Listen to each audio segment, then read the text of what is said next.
live. We're bringing it on in. Look at that. Both of us just like that. Music still going. Or do I have the volume on one of my other things? Let me make sure. The volume's off there. Volume's off here. Welcome to the show, everybody. Craig Pasta Jardula. This is the TruthWire. It is truth time. I am here, of course, with one of the guys, the best guys out of the bullpen, the righty who throws a nice 98-mile-per-hour fastball, but then can drop that changeup down to 92. Ladies and gentlemen, the one, the only, the homeless left. We're going to be homeless together today, Matt Weinglass.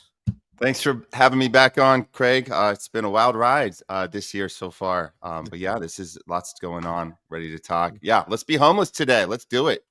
We are homeless. And that is kind of, you can kind of emphasize that through today's show, because we're going to talk about what's really taking place around us in the United States. It's quite amazing. I mean, there's a lot of things to talk about when you're talking about when it comes to the news. In other words, the way you frame things, talk about things. I like to look at the bigger picture sometimes, and today we're going to kind of analyze that, because to me, it's bizarro world up there. We're going to go talk about first the Tesla protest, ground zero. Our good friend Ford Fisher was on the ground. But I want to read some stuff to you really quickly, Matt, and to the audience out there, because I think that what I've been talking about for quite some time, and I think a lot of the people who do the same line of reporting or in the same kind of echo chamber of sorts agree with me. This is about dividing the public. And if I'm going to read some key principles of Sun Tzu's Divide and Conquer, because I think this is what it's all about. And if you look at a case study at this Tesla protest, when you see Donald Trump fans wearing a Tesla, wearing a Make America Great Again hat with a Tesla, inside a Tesla, driving a Tesla, when they were anti-electric car, anti-Fourth Industrial Revolution, Great Reset, anti-15-minute city, anti-Neuralink, but now they're there because Donald Trump is like, hey, this guy's with me. They've completely flipped. And the protesters out there on the left, which, you know, I don't spend a lot of time talking about them because they've completely lost their minds, man. I've said this for quite some time. They were all about, you know, the Paris Climate Accords, getting rid of gas. In other words, it was all about themselves. We need to be principled as human beings. We need to eat less meat. We can eat more bugs. We need to stop using gas stoves and use electric stoves, right? And not really be nuanced about it. They're there protesting against one of the biggest electric car company in the United States, if not the biggest. So I just want to read some of these key principles real quick before we get started, because the first principle of Sun Tzu's Divide and Conquer is sow discord and confusion. If your opponent is secure at all points, be prepared for him.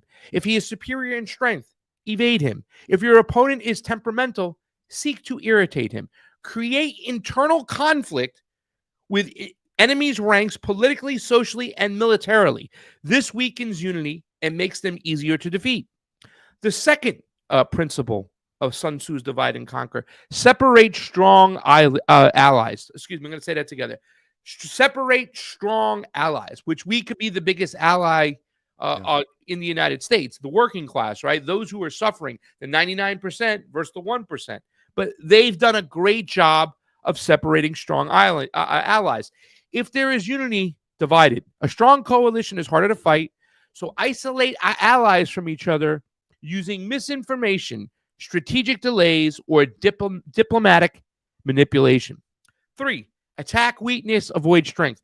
Appear weak when you are strong, and strong when you are weak. Instead of fighting head-on, strike at vulnerable, isolated targets while avoiding a unified enemy force.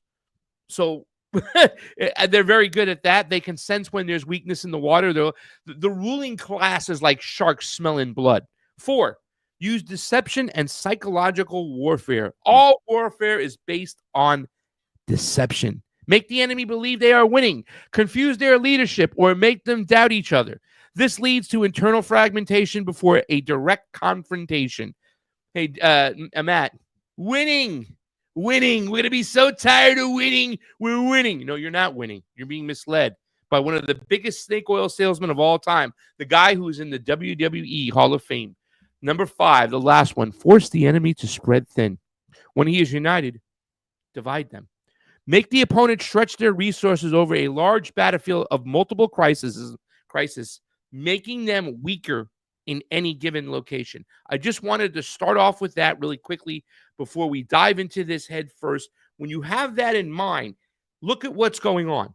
Just think about less than a year ago, where those Trumpers were and where they are today. And think about those protesters, what their mindset was then and what it is now. Your final thoughts before we get rolling, Matt.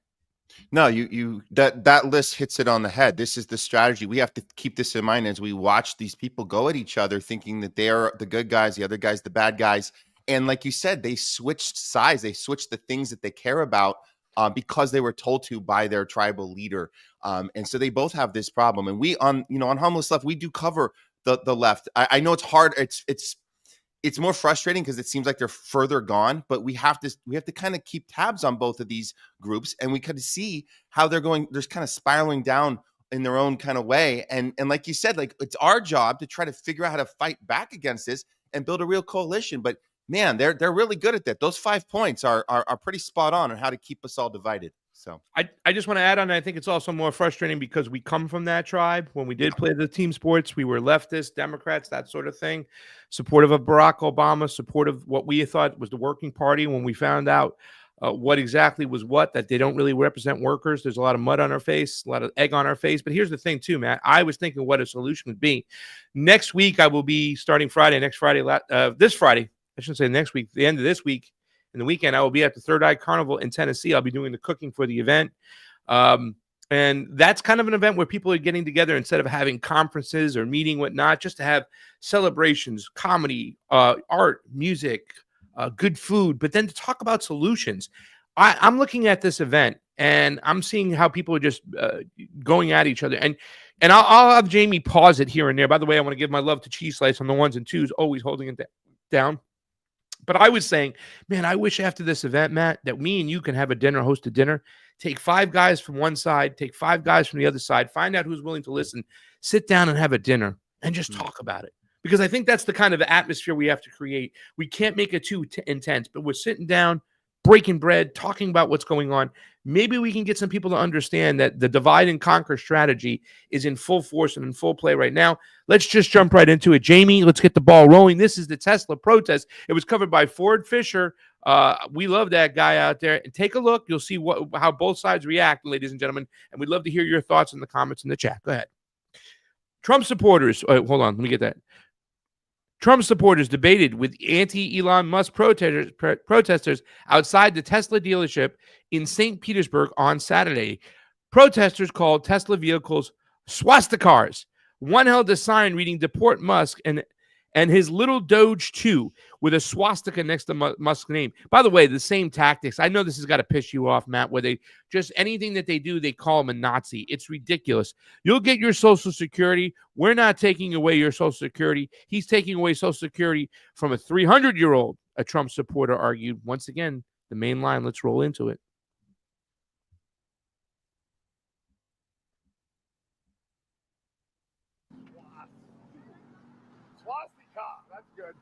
The volume? Swastika! Swastika! Don't drive a swastika!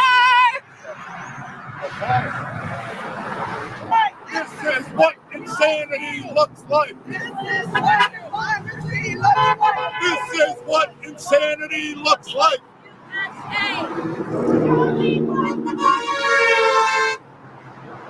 This is what insanity looks like. Trying to figure out what are these people doing here. Tesla's the most American-made car out there. I like he's finding out where our money's going to. I don't like our money going to other countries for crazy things. Let's take care of American people first. Let's take care of America instead of other countries. And I guess if you want to boil it down, a fascist, he is a fascist because he's trying to find out what's going on with our money. I'm sorry. Did you say? What did you just say? He's a fascist? That's what they're saying. I don't think he is. I think he's here for the country, here for the American people.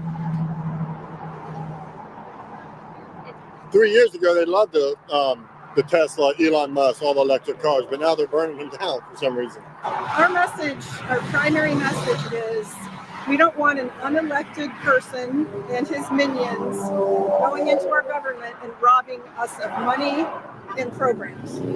It's not their job. He wasn't elected. So we think the CEO of this company needs to be held accountable.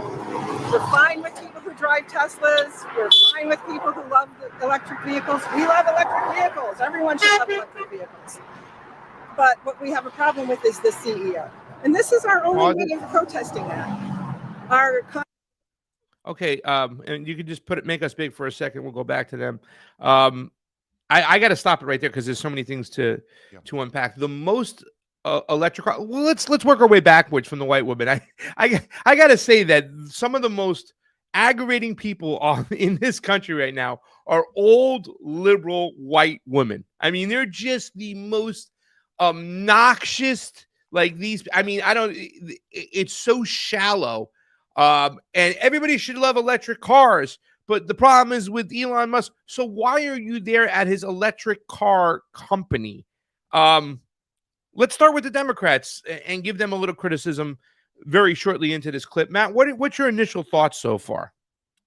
So what this woman is representing, and there's so many people like her, and I try so hard, Craig. We try so hard because we're here in Hollywood. We know that this is like there's a massive population of these type of people, and what they're doing is they're getting their talking points every single day. They're completely captured by whatever their MSNBC, their CNN, and then even when they claim that they don't watch those channels, they still go to their feed, their Facebook feed, and they're getting the same thing told by a third party that's repeating the same point. So it's just this messaging, and so she's just repeating those bullet points, and so she hasn't used her ability, her critical thinking skills to see the hypocrisy in what she just said.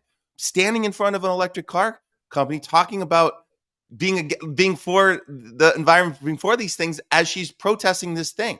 She has no clue what she's actually doing because she's just taking those orders. And we see it so much, especially here in Hollywood, but it's all over the country, this type of person. You nailed it, Craig. This is the type of person. It's infuriating, but we have to remember they are captured. This is not her doing this on her own. She's being programmed to do these talking points, and that's why there's a limit to it. And I know we're going to play later in the clip, but there's a limit to how far they can go before they cut the conversation off and say, we're done here.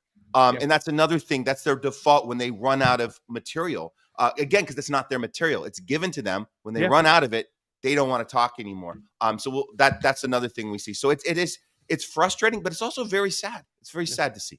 It is the key principle number one. So discord and confusion. Both these sides seem confused. Even when Ford said, wait a second, are you admitting that he's a fascism? And by the way, when she says we don't want unelected leaders, that's fine. But why were you okay with unelected leaders when you were praising, your boy Joe Biden and Kamala Harris, and they had all these people who are unelected dictating foreign policy, dictating, what's the word? I don't want to say commercial policy, but economic policy. All these people were making decisions that weren't really coming, that were not elected, and yet the administration was just going along with it. I mean, any bill that's presented by the Democrats are not written by the Democrats. They're written by unelected bureaucrats, or lobbyists that present it to the lawmakers who then push it into place. So a lot of confusion there too as well. Can I piggyback on what you said about this this unelected person that's dictating our policy? You guys were okay with that for 4 years for the last administration with all of our health policies. You were okay with Bill Gates coming on TV telling us what to do and how to do it and locking us down. Like, you were okay with all of that. So again, it's another sign of this isn't them coming up with this idea. They were given the idea from the top down, and they're just regurgitating it. Because if it was your own idea, you would have had it 4 years ago, right? If it was really based on, we don't want people in our government that we didn't elect dictating our policy, dictating foreign policy, dictating our health policy, then you would have come up with that on your own way before Elon Musk. So again, it kind of shows, they're not thinking for themselves here. Let's jump right back into it. I'm here with Matt Weinglass, Jayme CheeseSlice on the ones and twos. We're going for the ground zero of the Tesla protest over the weekends, covered by Ford Fisher and News to Share. Later on, Jason Burmis will be with us. Let's keep rocking and rolling. All the ways to help out the show and independent media are down below. Thank you so much for following the show people aren't today. Listening to us. The courts are trying to listen to us, but it's only a matter of time to see what will happen. Are the court orders going to be obeyed? And so far, Musk and Trump and Vance are not obeying court orders. They keep violating them over and over again. the only way they can be held accountable is through the people or the Marshal Service, but they run the Marshal Service. So now we're down to the people. The people's voices have to be heard loudly and clearly. We are a peaceful protest at all times, non-confrontational. We don't want to have confrontations with these people who are obviously organized by Tesla because they're parking in Tesla's parking lot. We're not allowed to park in Tesla's parking lot for this. So we're here just to say the people don't want unelected people raiding our government.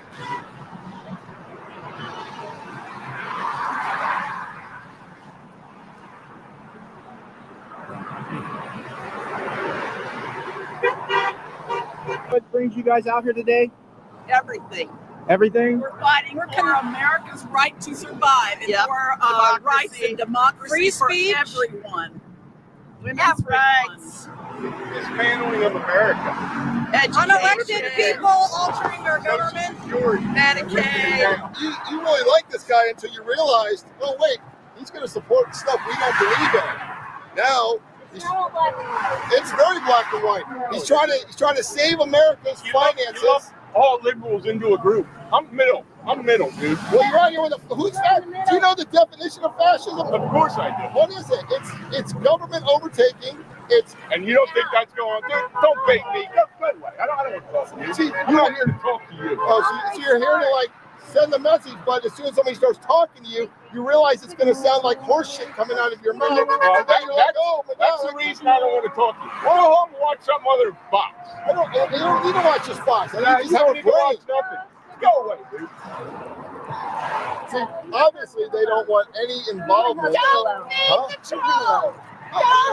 not bothering him. I'm just saying that doesn't make any sense. You are. You asked him to go away. Well, so what? I don't care if he asked me to go away. He's got a legal right to be on the sidewalk just like we do. I do. We're all Americans here. Some Yeah. have different opinions I than know, and others. some opinions are dumb. So it's, what's going They on? think theirs is right. We think ours is right. I agree. USA. Perfect. I agree. Okay. I agree. We have But the legal All right, let's pause that 1 second. Elon Musk. That's what it has. Let's pause that, Jayme. We're going to bring in our guest today. He's here. We're running a little bit behind, but he's always on time. Ladies and gentlemen, the one, the only, Jason Burmis from the Burmis Brigade joins the show today. How you doing today, Jason? I'm doing well, and I just caught maybe 2-3 minutes of what you were just showing, and I kind of feel bad for both sides because when I walk in there, yeah, there are, as you know, I've been talking about it for years, many things to be concerned about with Elon Musk, none of which, in my opinion, have anything to do with your Medicaid or your Medicare or your Social Security being at risk. Now, are those programs perfect? Are they going to pay out for the next 20, 30 years? I think that's up in the air. First of all, we know they're not perfect, right? But the idea that this guy who's just a figurehead to begin with is going in there to take your benefits, and that's the new talking point, and then everything is back to Nazi, Nazi, Nazi, fascism, fascism, fascism, bigot, bigot, bigot, identity politics all over the place. And then on the other side, this guy's lionized as some kind of hero. Yeah, it's kind of maddening. I'm not going to lie. For me, as you know, Pasta, I take them as they come. I want smaller government. So I would be totally remiss if I didn't say, hey, they fired a bunch of IRS agents. Good. Let's fire some more. Right? Well, I don't think we can fire enough IRS agents. At the same time, what I don't think that the conservatives get on top of a million other things that we're going to talk about is, yes, this is happening. And yes, a lot of this is the NGO funding, the covert CIA action, etc. It's a very small portion. We haven't even hit the Defense Department. We haven't hit the national security apparatus. We don't know that we're going to actually get into those ever. And the other thing is that as much as I want to believe that somehow this is going to help inflation or my taxes are going to go down, etc., a $5,000 payment, if and when it ever comes to fruition, is patty cakes, Baker Man. You look what happened in COVID and people that got way bigger checks spent those checks so quickly, and they're showing the fraud of that too. It didn't help anything with the economy. So I'm gonna leave it there, and then we can explore whatever you'd like to. Yeah. But really, the big criticism outside of the transhumanism of this guy is he's also making money hand over fist on the track trace database society and then the weapons communication systems overseas. And that's a huge, and if those people on the left, with their pink hats looking ridiculous and their Hitler signs looking ridiculous, actually knew that, and they were like, well, we're actually concerned that Starlink is the new spy satellite network and that they're integrating into the new drone technology that's actually prolonging these wars that are going on in Ukraine and Russia, I'd be like, spot on, sister. Let's keep talking. Yeah. They have no clue. In fact, they like that. They're all for Ukraine. There's Zelensky, go. Yeah, they are. And the only reason why they are that way is simply because they've been told that Putin is the enemy and he's evil. So if you're supporting Zelensky, you're supporting human rights, you're supporting the small guy defending himself against the guy who wants to recreate the Soviet Union.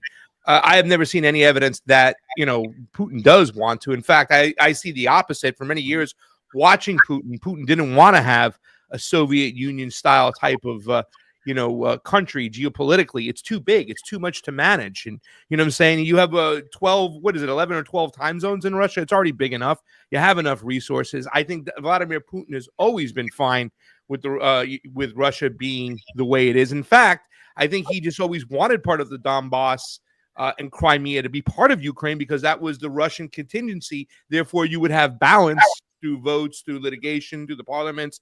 And now that's all gone. But what we're going to do is we're going to continue to concentrate, Jason, on these people here, because I think you said hit it on the nose. It's very sad to see everything flip, to see everybody on the left. And I guess, me and Matt coming from the left, we're more conditioned to already go, oh, Jesus, we already know who you are on the left. I said it's got to be.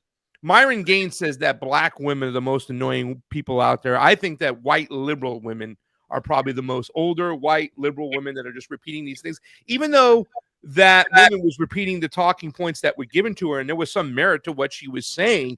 It just doesn't make any sense, because if you're concerned about unelected bureaucrats running the country, why weren't you concerned with the Joe Biden administration there when you got people like Jake Sullivan, Victoria Nuland, none of these people who were elected calling and dictating our foreign policy, obviously getting hints and notes from Israel, but when the shoe was on the other foot, you're nowhere to be found. So I want to continue to concentrate right now on the people.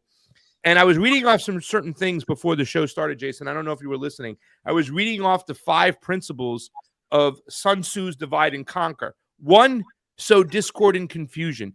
2, separate strong allies. Because as we see those two people speaking, those two people are part of the 99%. I don't see those people having a lot of money right now, you know what I'm saying? At least by the way they were dressed, you know what I'm saying? They should typically be on the same side, the worker side. 3, attack weakness, avoid strength. 4, use deception and psychological warfare. That is all throughout these protests right now. And number 5, force the enemy to be spread thin. They are spreading them thin.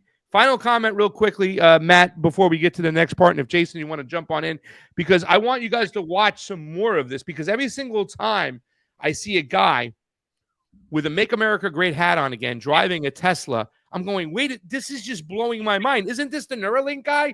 Isn't this the 15-minute city guy? Isn't this the AI guy? I mean, I know he might not be as dark as Larry Ellison, but this guy's a technocrat just like him, Matt. Yeah, no, they're both, look, they're both guilty of the reversal, right? The thing that they were against, now they're for, now they're against. But you made a good point there. There's something about just seeing all them kind of arguing out there in the street, and you're just like, in an alternate world, alternate dimension, we could get everybody in that corner together to rally a real populist movement against the people that are destroying the worker movement, the labor movement. I mean, everybody wants the same things, right? We know this. We know that everybody wants the same things. And even when the Trump guy at the beginning of that clip had mentioned about, we don't want our money going to other countries. And you're just like, hey, that's still going on. I know he was taking that talking point from the whole Trump is going to end the Ukraine war, and that was going to get the money back here and all that stuff. And then, of course, U.S. aid and the money. But you're just like, that our entire situation here is exactly like the last one. The Biden administration passed it right over. It just passed the baton right over to the Trump administration. The same old Israel first, same old. We're all suffering here. Wouldn't it be nice to get everyone together and say, hey, let's start a real movement here? But yeah, we're a little far from that right now. Jason, I said to Matt before, just a little thought, Jason, I said to him, I said, you know what I would like to do?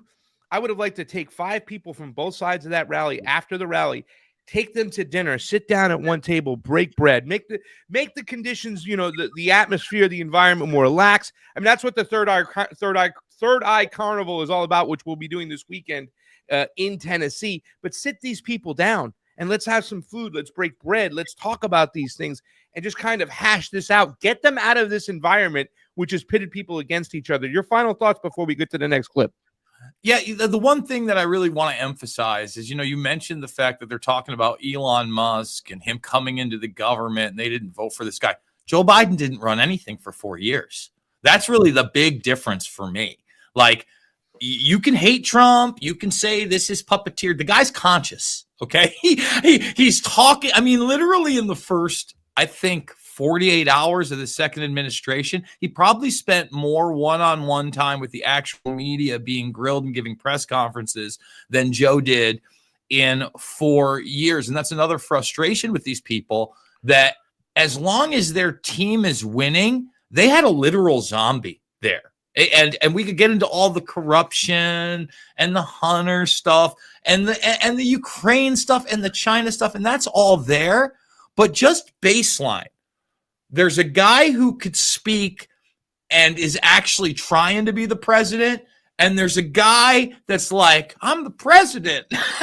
And maybe sometimes is eating ice cream. Like, it's a weird thing. And I agree with you that if you had both of them sitting down and you actually talking about just the baseline things, you probably, especially if you could get into the sports teams they like or the food that they like, you could have a civil conversation.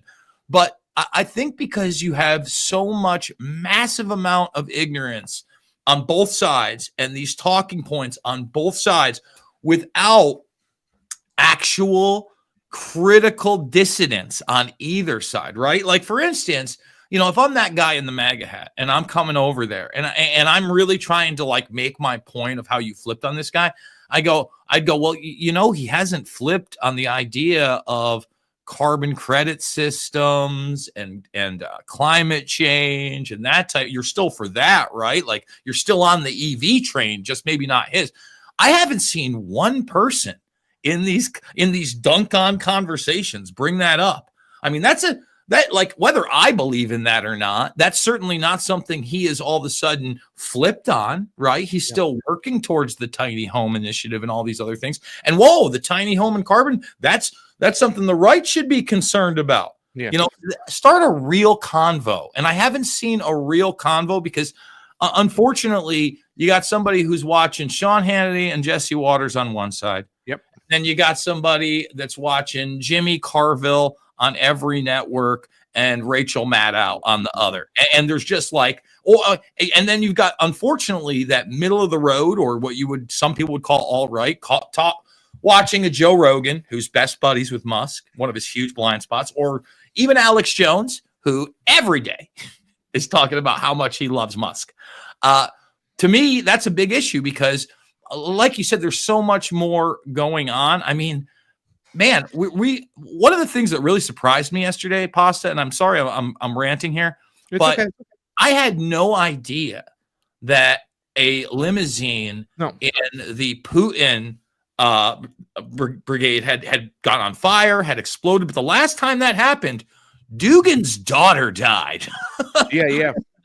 And for those that don't know how important Alexander Dugin is, there's a headline right now on CNN where Dugin essentially said that Trump's America actually reflects Putin's Russia a lot in the value systems. And of course, CNN is trying to put that out there as some kind of hair trigger for the left. You see this? Trump's just like Putin. And for me, as a bait, I'm like, why is that a bad thing if we can get along and not kill each other?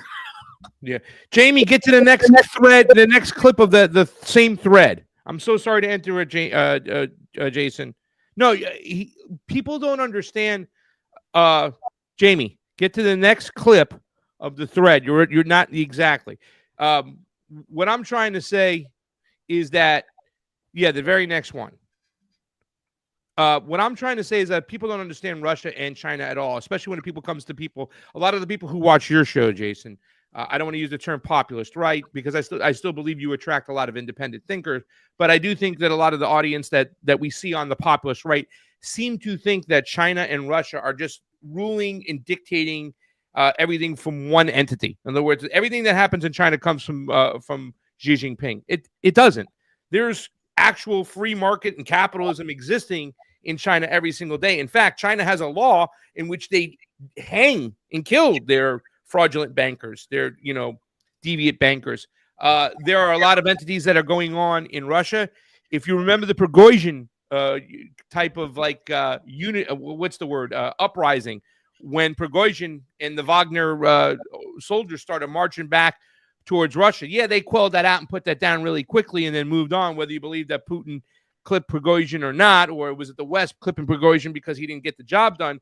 Inside Russia, there's a lot more, what's the word I'm looking, confusion and non-alliances that are going on, that oligarchs are making decisions. Putin has a lot harder of a time, in other words, controlling what's going on in his government than what happens where Larry Fink in the United States has a lot more control. So people don't understand Russia and China as a whole. And culturally, Russia is very conservative.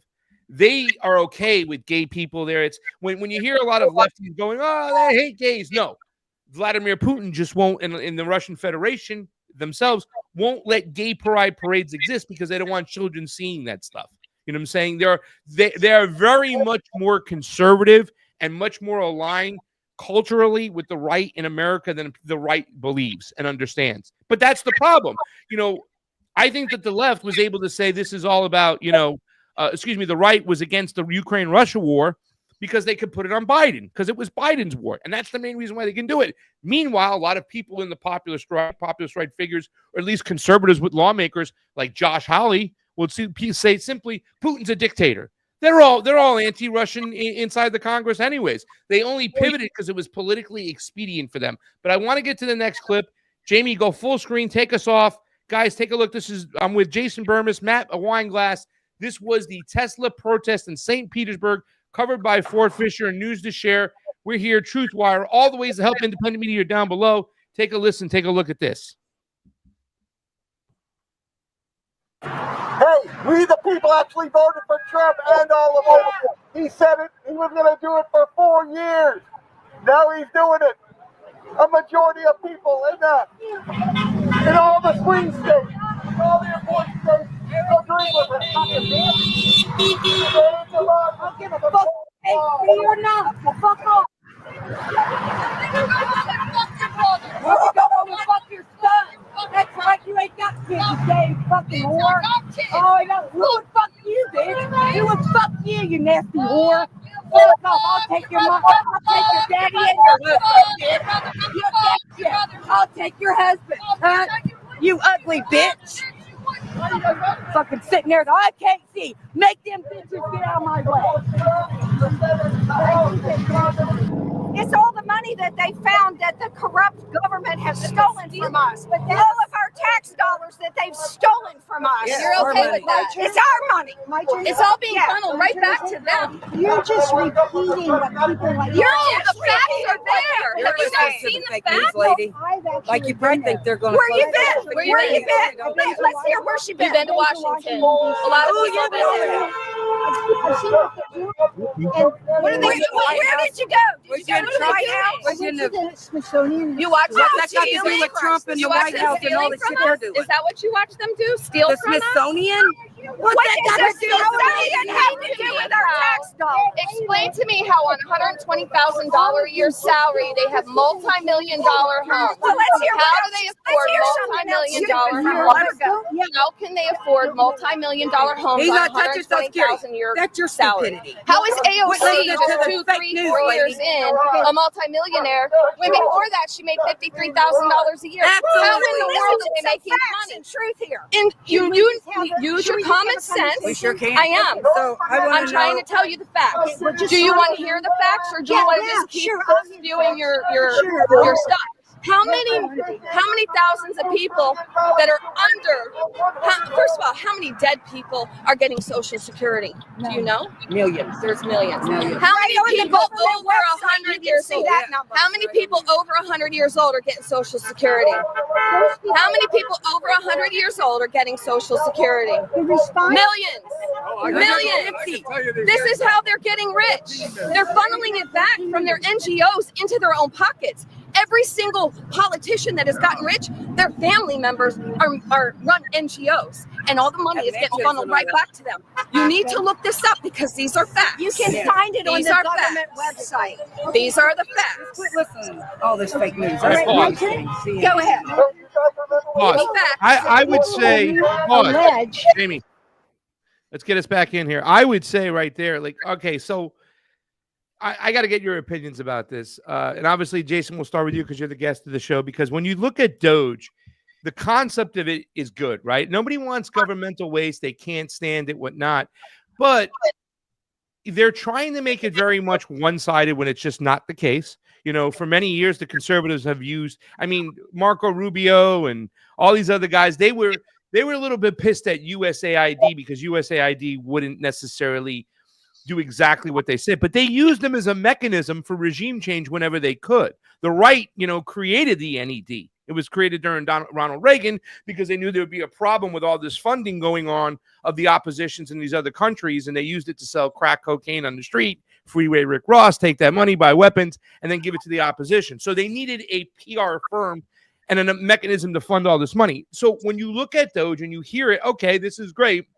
First of all, the exaggeration of the millions of people getting the checks and it's getting funneled back in, that's ridiculous. I mean, my argument would have been right there. Okay, what about the billions of dollars we give Israel? And just pause and see what they say.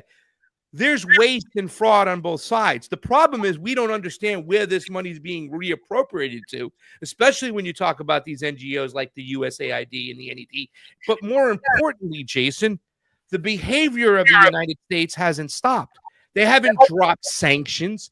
They're saber rattling right now with Venezuela, saying if anybody does business with Venezuela, we're going to punish them. So even though they front like they're getting rid of all this waste and abuse and getting rid of which is simply the PR firm, nothing's really changing. There's still waste and abuse within the government, even on the conservative side. We saw that with the Thomas Massie revelations as he was trying to stop a budget and he wouldn't, and Donald Trump didn't like it, that he threatened to primary him. Your thoughts, Jason Bremers?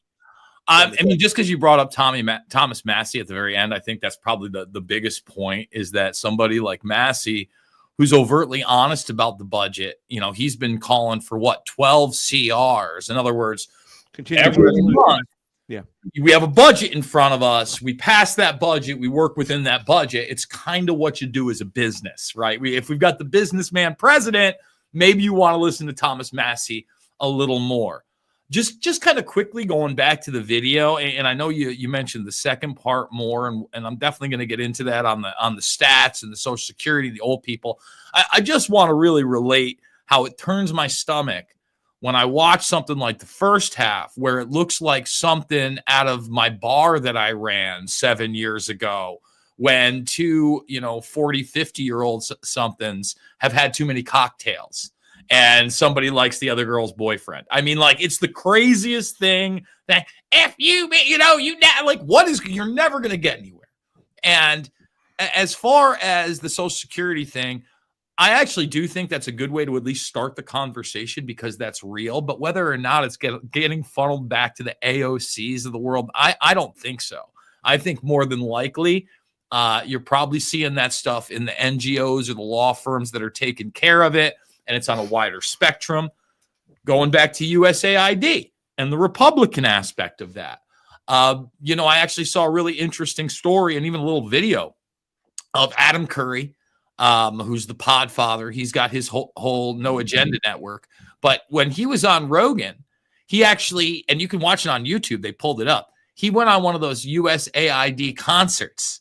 And a lot of people forget that during the 80s, because it wasn't, like you said, you know, it's not just these quote unquote leftists. This infiltrated Africa, Eastern Europe, South America.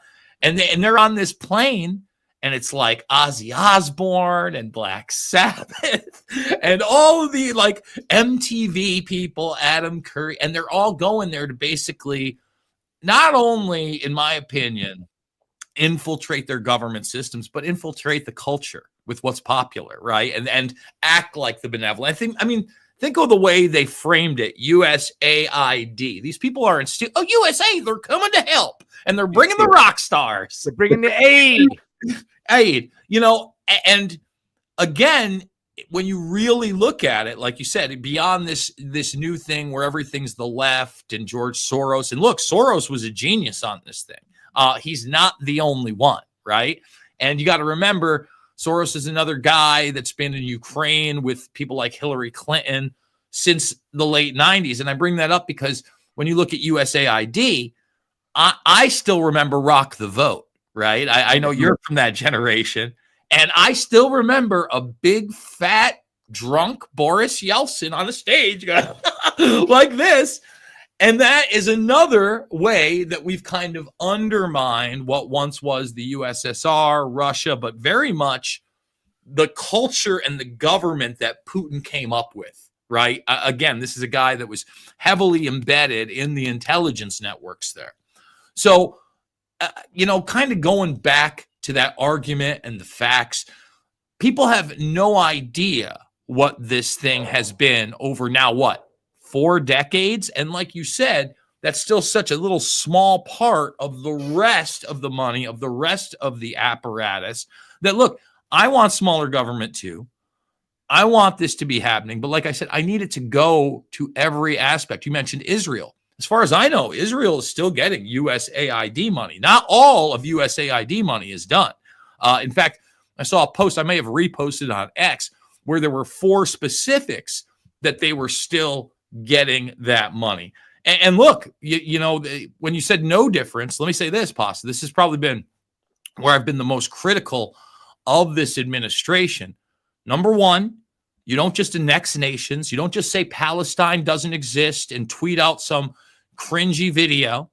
But really, number 2, on top of not doing those sorts of things, you don't enable a nation that's wanted to do this for a very long time to continue that type of behavior in the Middle East. And they're doing that, right? And probably the last point of that is I'm certainly concerned with these people that are being deported, whether they're U.S. citizens or not, especially that young Korean girl who has been a U.S. resident here since, I think, her birth, right? And she's a college student. Look, here's the deal. You want to go that far, you better tell me that they're doing something violent, that they've been charged with some kind of a felony crime, they've destroyed property, they've hurt another person. But due process is the mechanism to find that out. When I heard a conservative woman say the other day, tell me that people who are here illegally are not entitled to due process. No, due process, everybody's entitled to that is here, and that's the process to figure out whether they are allowed to be here or not. And let me say this too. Let me top on that. You have to allot free speech to everybody. The same rules. Okay. So again, if they're here on a student visa, they're here on a student visa. They get to. They're not under a set of rules where they can't say what I can't say, and there should be nothing that I can't say that, again, isn't going to harm somebody directly or harm somebody's property directly. And that's not what speech is. I've said it before. I'll say it again. You could be spitting at me the most hateful, bigoted, race-baiting rhetoric. I mean, you can think that white supremacy is a good thing. You get to, okay? You get to. That's it. You can. I can hate everything coming out of your mouth if it doesn't cross the line of violence or property damage, which speech often doesn't. They get to say it. They get to have their group. So yes, no, this whole look, and I know a lot of people like to joke around MEGA, blah, blah, blah. I don't think it's Israel first. I think it's part of the conglomerate, man. I mean, that's really how it's viewed. And then you also have the other side of it is if you come in at any opposition level in reality to them, they're coming for you. There's no doubt about it. I mean, and they're coming hard with their big guns. And some people say that, I had a conversation, not about Israel, but with Anthony Schaefer on 9/11. And he is the Able Danger guy, right? And I learned, so I thought I knew all about Able Danger. Interviewing him and Kurt Weldon, there were things I had no idea about. And one of the things is that he was a kill squad. Able Danger was a kill squad. And they had these hijackers in their sights, and they tried, I think it was 4 different times to meet with the FBI to basically get the clearance to do what they wanted to do with them. None of that, they wouldn't meet with them at all. He's like, after the fact, when certain FBI whistleblowers did come forward, there were so many people that were just scared shitless and would not say a thing and just backed up because they didn't want their careers ruined. They didn't want to become a paper pusher. And that's just a microcosm for the fear that comes in DC, whether it be AIPAC and Israel or opposing your party or a media figure. We got to understand a lot of these people don't have the spine of a guy like Massey. In fact, the vast majority don't. They're extremely malleable. They want the AOC condos, right? They want the Muskernuts cars. They admire the criminality on some level. And unfortunately, Pasta, they aspire to it. Yeah. Matt, let's give you your final thoughts on this whole section because we're going to get into Elon Muskernuts, as Jason likes to call him, and talk about the forgotten history. Spend about a half hour there. Jason, we got a half hour with you. Is that good? Do you have that much time? Perfect. But Matt, your final thoughts on what you see, digressing all the way back to seeing those people argue. I was at least happy that they were standing face to face and saying, okay, all right, whatnot. I think it kind of lends credence to what I talked about. Maybe I'm onto something here. Some Italian dinners after, break bread, and maybe convince these people that they're on the same side. Your thoughts? Well, I got to say, I will agree with Jason on the. I kind of had some triggering from my time working in the bar scene as security out here in LA, and I saw that them going at each other at this very hyper level of they're not accomplishing anything except it might lead to either jail time or the hospital, which that was always the inside joke. We've seen people like, there's no other way this can end. It was jail time, hospital, or graveyard, one of those three. So yeah, no possibly good way to end a situation like this. But I go back to another comment you said, Jason, about the difference between the Biden propping up this demented guy for 4 years who had nothing, he couldn't finish a sentence. Now you got a guy who can finish a sentence and is proactively finishing sentences. I have to say, look, the theme of today's conversation has been the people in the base take the cue from their leadership. They take the cue from their tribal leaders. They take a cue from whether it's the Rachel Maddow's or the Sean Hannity's, whatever your side is, you take the cue and you go to, it's the pecking orders, and you go, you're a soldier. You go out and you do your talking points by what was told to you. So I think because you have a president now who can finish a sentence, who can proactively get out in front and start a narrative, and it's a top-down narrative that he's telling his base, and we're seeing this over and over. We're talking about the deportations. We're talking about sending these Venezuelans over to El Salvador and high-fiving and fist-bumping about it, and now threatening to send the Tesla people who have done the vandalism and the destruction of property, sending them to El Salvador. Everybody's high-fiving about that. I suspect that type of language has led to this type of aggression that we're seeing in the streets, because it's top-down order of time to get angry, time to get angry at your neighbor. The difference between Trump now and when on the campaign trail, he was being vicious to Palestinians. He wasn't being vicious to Americans. He was actually being more empathetic in his language about how I'm here to save you, and this whole Avengers talk, and we're bringing in Kennedy, we're bringing in Tulsi. So I didn't see this type of behavior from the MAGAs during the campaign season. Now I'm seeing it, and I think it's directly related to Trump changing his aggression. He's pushing it at the Americans. He's doing the domestic terrorist talk, the same stuff that was used against the January 6th people. He has an obligation to do the opposite of that right now. And he's failing miserably.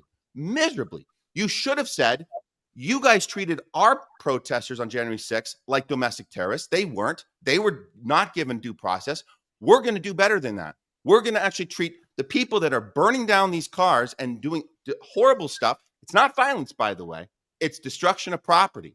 Violence is what we're committing in the Middle East when we strike on Yemen and fist bump about that on Signal Chat.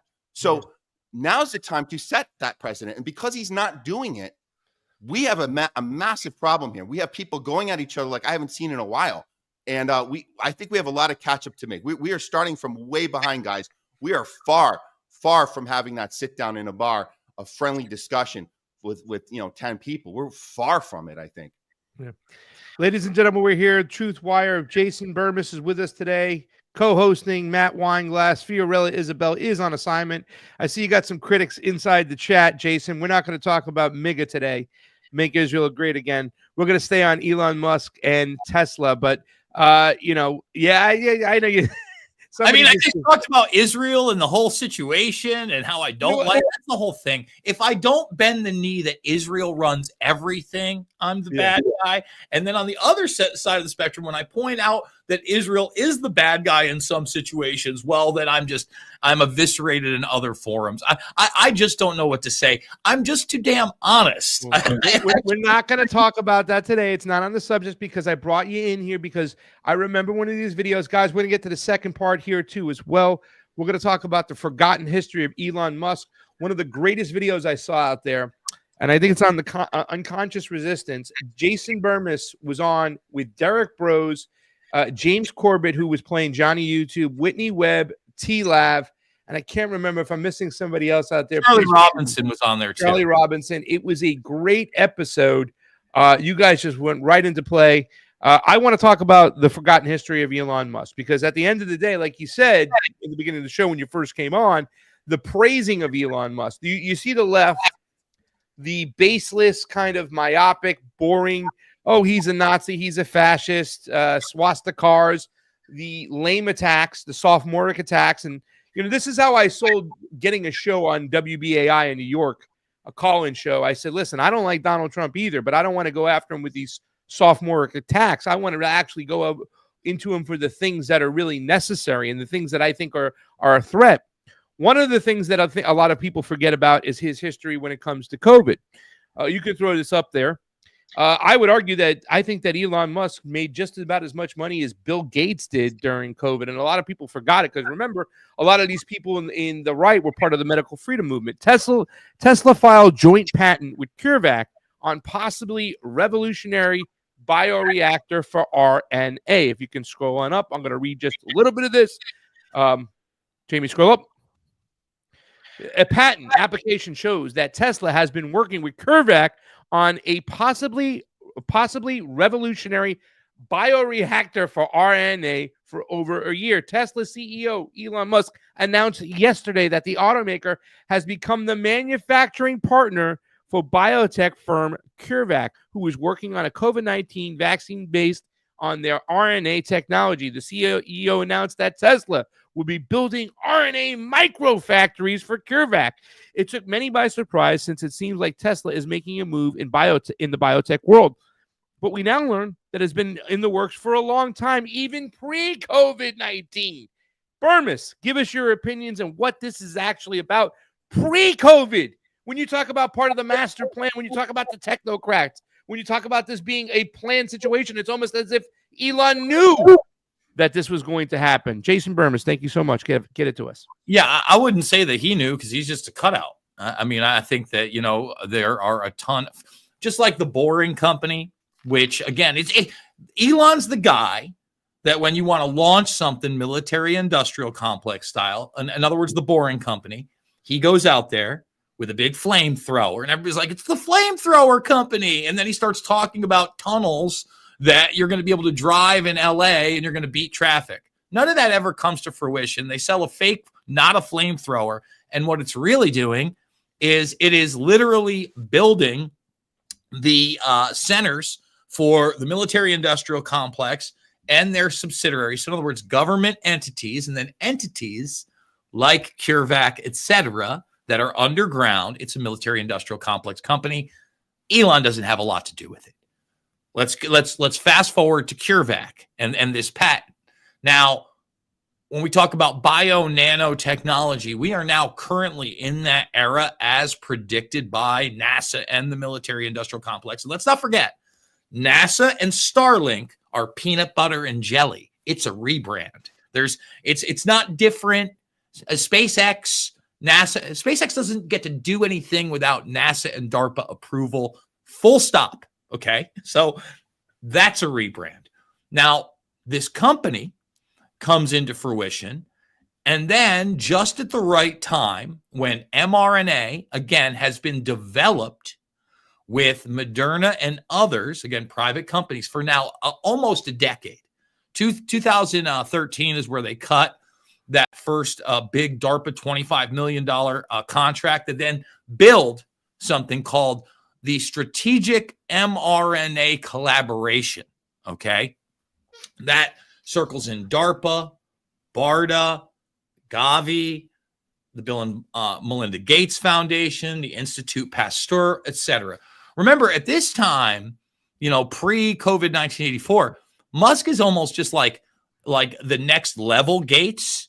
He's not so much on the medical shot aspect. You haven't heard a bunch there, but everything else is mirroring it with a space acceleration, right?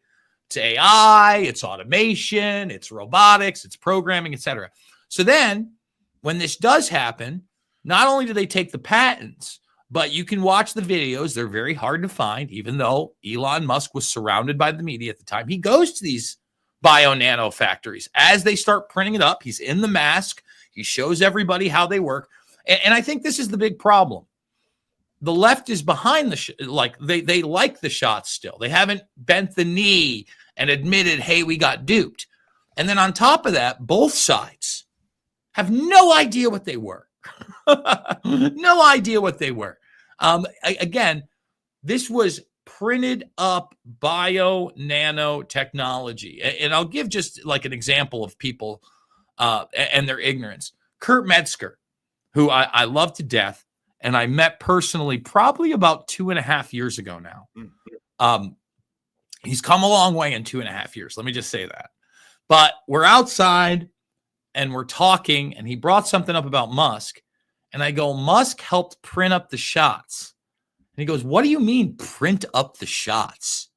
I go, the shots were not traditional, quote unquote, vaccinations.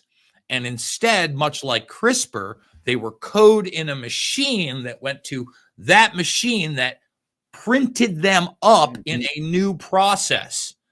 I go kind of like a 3D bioprinter that instead of printing up something that's solid, like a heart or a kidney, etc., instead it's printing up this stuff they're injecting into your body. And he looked at me kind of like I was crazy, but then like 48 hours later, I'm getting texts from him. Hey, can you send me those articles you were showing me about and then he's looking at them. And now, I can't even tell you the stuff that Metzger sends me. It's like a flip, and in the beginning, he was making fun of me about 9/11 Truth. And now Jimmy Dore, in the past year or so, has probably gone further than any alternative mainstream character on 9/11 Truth than anyone. Yeah, no, for sure. And it's interesting because you're talking about guys who it takes a little bit of time to catch up with the rest of us, which is really, it's so bizarre to me that we have to remember, Elon Musk took the shot, right? Supposedly. I am extremely skeptical of any of these people. Okay. Even like when Newsom disappeared for a while and he had that was paralysis. Maybe he did, but that's a pretty high level political operative that's not in on the secret. And if he did, then you do have to kind of question how many of these people were not in on any part of the secret. I don't know he was, because do you remember he did a whole thing on I'm suffering from this thing. Like he talked about I might be injured. And I don't, unless that whole thing was a psyop, and it could have been, but I'm saying imagine the idea that what he put out there is I did this thing and now I regret it. And you just think that's so bizarre. And same with, you remember Jimmy Dore did it too. I can't remember if Kirk did, but the idea is that like what you're talking about is sometimes you have to catch people up with these conversations. You have to share this stuff, get them to look at it a second time. And so it's so baffling to me because like, I don't have the education of Elon Musk. I don't know. Like, I can't imagine getting to that point where if it wasn't a psyop, if he actually did it and then he regrets it, man, it's so interesting to me. I'm baffled by this because so many people that just had the instinct not to do it because they saw all the signs and they were curious enough to look into this stuff like you did, Jason. You said, I'm going to look into this. They're literally printing the genetic code for this thing. This is not a vaccine. This is something else. And we got curious about it before it hit the market. So no, we weren't first in line for this thing. We were like, okay, guys, go have fun. But no, doesn't look good to us. So I do think it's interesting when these people in such high positions of power and high positions of influence, made a mistake like that. But I like that story about you having these conversations, people like Kirk. I mean, there's people out there. There's a lot of people out there that if they're ready to listen, they say, send me. I think that's the key. Send me what you got. I want to read it. That's always a good sign. And you get that sometimes from friends and family and colleagues. You're like, yes, they're at the place now where they're ready to listen. It's very good. It's very good. Even, better late than never, I guess is the thing. So one of the arguments that a lot of people are making is that, once again, Elon Musk was I wanted to kind of put out there the COVID, his place in COVID, right? Wasn't just innocent. He might have known, he didn't know, who knows? It wasn't at all. I mean, he lauded them. He lauded them after the fact, just like Jordan Peterson and all these other guys did. They said they were I'll never forget watching Jordan Peterson on Tim Dillon's podcast when Tim Dillon asked him, all the evidence is in. They're the best thing since breakfast. They totally work. Musk was on that same train. And before we end this, I think there's a big thing to say about that time period, that it's not just the hate and lie shots. He's also provoking war with Russia. Let me repeat that. He provoked war with Russia. He challenged Vladimir Putin to one-on-one combat as the Ukraine thing was escalating. Anybody can look that up. Then and Starlink. Please point out the connection with Starlink. Get Starlink. Okay, because Starlink's we're going to get there. Yeah. But then he literally gets in a fight with the head of their space agency online. Now, there's been a lot of hype around this last year of Russian nukes in space, right? Go look at the conversation they had. It was very open. He said, listen, you want to start some, you can get some. And in about 25 minutes, we'll launch our missiles from space and it's over. So you've got a guy that's literally provoking Russia before the fact in that Ukraine situation. Then, when it does kick off, as you rightly said, Starlink gets deployed in that region to the tune of the most dishes physically in any geographic region. Now, what do the dishes mean? Well, obviously, the dishes are communication systems with them. Now, anybody can look this up. Derek Bros has done some great work recently on it. Elon Musk has been building the other spy satellite network for the United States government that interlocks with Starlink. In fact, before he even started building that, just like I told everybody, SpaceX is a front for DARPA, NASA, the Defense Department. The main thing that those rocket launches are doing when they're not quote unquote tests that explode, when they actually have cargo, is they are launching what are known as blackjack satellites, which they've tried to downplay. All right. So these are the classified versions of Starlink that are weaponized in some way. Now, Starlink itself is extremely weaponized. Now, it's not just the communication center. It directly hooks into the modern day Ghost and Sidewinder drones. So when you see drone attacks that are now going into the Russian region, they could not be deployed without Starlink. There's one more thing that I think that we really need to talk about when it comes to Musk, even this Russian situation, space, warfare, and probably propping Musk up as some type of benevolent hero. Obviously, they've done that in some way, right? When we're talking about Doge, you got the red hats out there against the pink hats. So he's been lionized. That whole situation with the ISS and them just getting those astronauts down after 8 months. I don't know whether it's real that it was a political ploy that the Biden administration didn't want to use SpaceX, et cetera, because it's all they had. Maybe that's real. But we have to realize there are Russian and Chinese people on the ISS.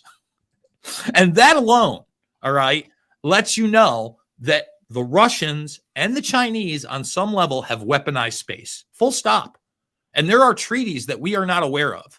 They would not let them up there if that were not the case. We've already seen the integration of different technologies. And quite frankly, Russia was dominating us in the space race.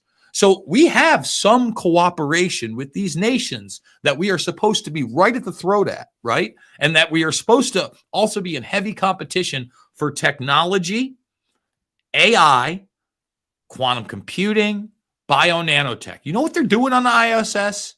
All of that. All of it. Like, for people, remember when people got concerned about Bill Gates and his patents for hydrogels? Essentially, the vaccines that were now tattoos in the form of this gel that would go on there, pioneered on the ISS. Not possible without the ISS. When we just talked about 3D printing and bio-nanotech, guess where they start doing that? An experiment, ISS. So there is also this layer that we're not privy to of where, at least for now, we have not weaponized whatever we have in space. And the thing is that, yes, we've had the Donnie T rebranding with Space Force. Space Force. Yes, Space Force. What do they always tell you about space? Not what I'm talking about. We're going to Mars. Yeah. I think that Elon said that like in 10 years we'll have 1 million people living there, and somebody said why. But listen, I know you're off on another Burmese tangent.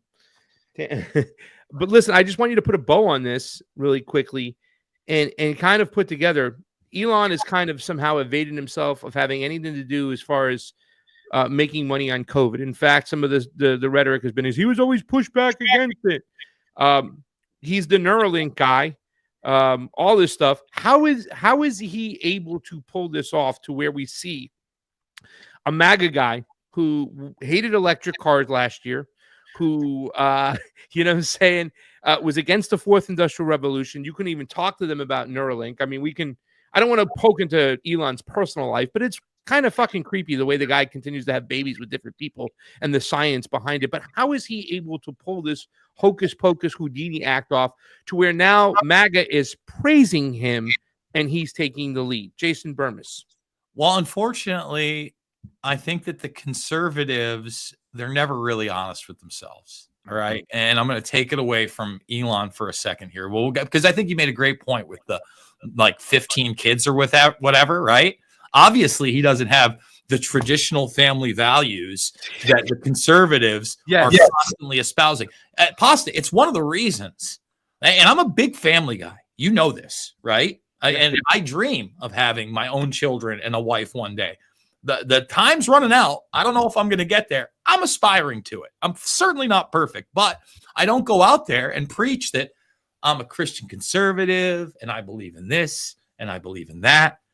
You can't do those things, honestly, if you're not willing to be like, hey, why did you just have a guy who was found guilty of beating and raping a woman in a civil court in Ireland in the White House at the inauguration, espousing him as some kind of a presidential candidate for Ireland? You want a brutal, violent serial rapist as the guy? Yeah. I mean, whoa. To me, even baffles my mind. Like, why would you even dip your pen in that company ink? And let's continue. Yeah. So listen, you could say what you want about Connor, and that's a huge deal. You helped get Andrew Tate back in the country. That even if you haven't done a cursory look at the guy, made his money virtually pimping out women and gambling online. Then you peel back the layers of what he said and done. And look, again, it's your I'm not a Mormon. I'm not telling you not to watch porn or any of those things. As adults, do your thing. That video of him with the belt and the girl and the threats, she's 14 in that video. So let me repeat that. She's 14 in that video. Andrew Tate is not 14. He is not a teenager. He is a grown man. So if you were going to sit here and talk to me about fictitious Epstein lists that don't exist, and you're going to sit here and you're going to talk about how much you care about children, you have to call that out as well, right? They can't do it. They have these blind spots. They get told by people like me, and then they just push it to the side because it's not part of the narrative. So now that they're being told that this guy is going to clean up the government and he's the best thing since breakfast, let's overlook the humanoid robots. I didn't love the Tesla, but I'm buying a Cybertruck. Yeah. I want to believe we're going to Mars. No one's going to Mars. That is like if any of you are watching this, and I don't think many of you are, and you believe that human beings are going to Mars on rocket ships, you watched way too much Star Wars and Star Trek, and you have no idea about the realities of space travel, rockets, or humans. Period. Full stop. Not going to happen. Not a real thing. So you have to ask yourself, why is that the line? Because they're promoting hero images. It's just, listen, Donnie T is another one of those hero images, right? He, better than most, far from perfect. You have to acknowledge the come up on the guy. Again, Christian conservatives, you have to acknowledge he's on wife number 3, that he dated models, that he treated women as things. Those are real. All right. And I'm not necessarily. Who is his mentor? Roy who? Roy Cohn is his lawyer and mentor. He literally said, "Where is my Roy Cohn?" You could talk about Roger Stone being reformed, and I've had Roger on the program. I've met him. I've had drinks with Roger. Roger did some dirty shit back in the day that is still reverberating. And you know, my big question to Roger when I had him on at the very end, and I'm proud of asking this, but I got the Roger Stone answer. I said, Roger, don't we have a system? I mean, we want to talk about taking corruption out of politics. You're behind the modern day lobbying situation. Don't we have to take that out if we want fair politics? And he just looked straight into the camera and he goes, I've always believed it. Money is politics and money is speech. If money is speech, no. And I'm just like, no, we got to disagree on that. Money is not. Listen, if you want real lobbying and you want real groups that are not NGOs and people, can't put a dollar amount on who gets to sit down with your local representative. That's not how it works. Yeah. So look, I think we have to be more intellectually honest with ourselves on every side. I think that, you know, what we watched earlier is very, very detrimental, but hero worship of any kind, and I can like people, right? And I can like what they do, but if I do like them, don't I want to hold their feet to the fire even further? And don't I want to be critical, not in a way where I hate this guy and I hate everything he says and he's a Nazi, but boy, this policy could be very detrimental to this amount of people, and this is why, and maybe we shouldn't do that. And can you tell me why we should do that? And let's have a conversation, right? Conversations are good things. I think you know that, Pasta. Jason Burmis, Matt, if you have any closing thoughts you want to put there. Jason Burmis just talking about Elon Musk. We're talking about the protests, talking about Sun Tzu's divide and conquer. Everything is flipped, ladies and gentlemen. I don't know. We presented some solutions today. I think dialogue and discourse is always the best solution, but I'm going with Italian dinners after protests with people from both sides to get them on the same page. Once we recognize who's zooming who, then we can really make some real change. Matt, your final thoughts before we get Jason out of here. What you're saying, Jason, we talk about this all the time on our shows. It's we have to stop the hero worshiping, and the conservatives are just as guilty as the liberals, just as guilty, and we can see it right now. And the hero worship starts when they prop up their people to a point of literally superheroes. When we saw the Avenger, that little Avenger thing with Trump's coming in with Kennedy and with Tulsi, and they're all like the Avengers initiative or whatever they were trying to do. That's where the problem starts. We have to stop worshiping these people. They are people that, and I think you nailed it with that. We have to be critical. And it's not we hate you. It's you can do better, especially if We voted for you. So anybody who voted for Trump needs to be critical right now. And it's too bad because the Democrats had a chance to do that too. They didn't. The last 4 years, you didn't hear one critique out of their mouths. But look, coulda, woulda, shoulda. Here we are now. Let's try and educate both sides how to hold the people that we elect accountable for what they do, because we want better. And that's it. Forget the hero worshiping. That's how they kill us, is with that. I got to say this much. Yeah. I never in a million years thought, why is there feedback? I never thought in a million years that the hero worshiping of Obama would be topped until Donald Trump came along and said, hold my beer. Just beyond ridiculous. Ladies and gentlemen, Jason Burmis with us today, Matt Weinglass. This is the Truth Wire. We're going to take a quick 2-minute break, come back with our last section. I don't know if you saw it, Jason, something to ponder on. Go over, look at the New York Times.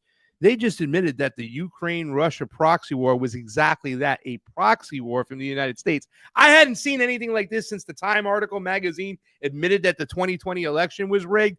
They just come out and admit it. 30 years ago, you would have been hung and everybody would in The Hague for this right now. But right now they can say they're doing it for the, what do you say it's for, Matt? It's for the greater good. The greater good. We'll be right on back. Jason Burmis, Pasta Jardula, Matt Weinglass, CheeseSlice on the ones and twos. Thank you, Jason, for all your insight.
All right, everybody, we're back. We're back. Truth Wire, Craig Pasta Jardula here with Matt Weinglass, co-host, filling in for Fiorella Isabel, who is on assignment. Jayme CheeseSlice on the ones and twos. That was just Jason Burmis talking about the history that was forgotten of Elon Musk, how we forgot who he was, the fourth industrial revolution Neuralink guy that also made a lot of money on COVID vaccines. And was all about, using Starlink for war and picking fights with Vladimir Putin. But, today he's a good guy because he's on our team, which kind of plays into this next section over here, in which we're going to discuss the fact that the New York Times has just released an article, and this is crazy. I talked about it before the break, Matt, that this article to me is paralleling the article in which the Time magazine article that said the way the election went to save the election, to fight for the greater good, pretty much the election was. In the Time article magazine, they pretty much admitted that they tweaked and cheated the election in favor of Joe Biden to get rid of Donald Trump because they had to save democracy. So in that article, to me, it was pretty much saying that it was okay to cheat. But before we get to that, I also want to set this up, Matt, because they have this saying on the right, the Donald Trump saying, we're going to obtain peace through strength. In other words, we're going to puff up our chest. We're going to be bullied. Rocket man, you might have rockets, but my rockets are bigger and they actually work.